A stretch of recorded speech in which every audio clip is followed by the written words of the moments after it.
Over the next 2 minutes, I want to make you think about and reflect on what we call spacing.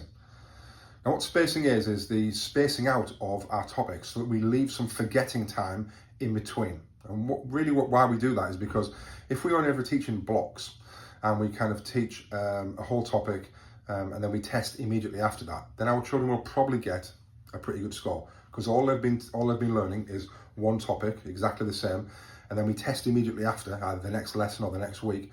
So there hasn't been any time to forget that information, and children generally get a pretty good score because it's still in their short-term memory. But then what happens at the end of a year or the end of a 2-year course or a 3-year course is that they have not done any of that and they suddenly get a way lower score because they haven't had that in their short-term memory, and we wonder why our unit scores are very different to the end of year scores.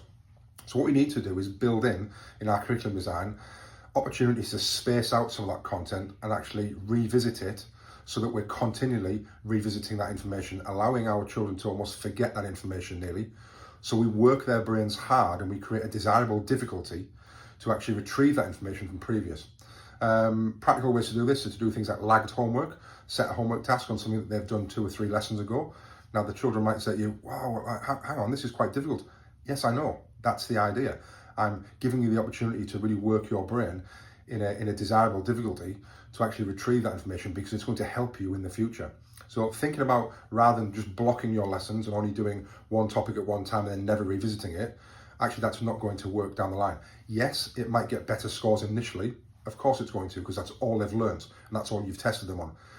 But when we're thinking about assessment, if you've got, let's say, 3 terms or 3 topics, term 1 and topic 1, all you can do is test topic 1. That's all you can do. But in term 2 or topic 2, how can you then do some of topic 1, but also revisiting some of topic 2?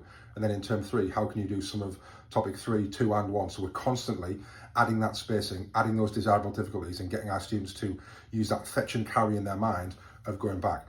The foundation behind this is a video I've talked about before, which is the forgetting curve. So if you want to look at that, but ultimately, how do we build in periods of spacing and forgetting time so that we can use desirable difficulties to work our children's brains harder to remember information that they may have otherwise forgotten.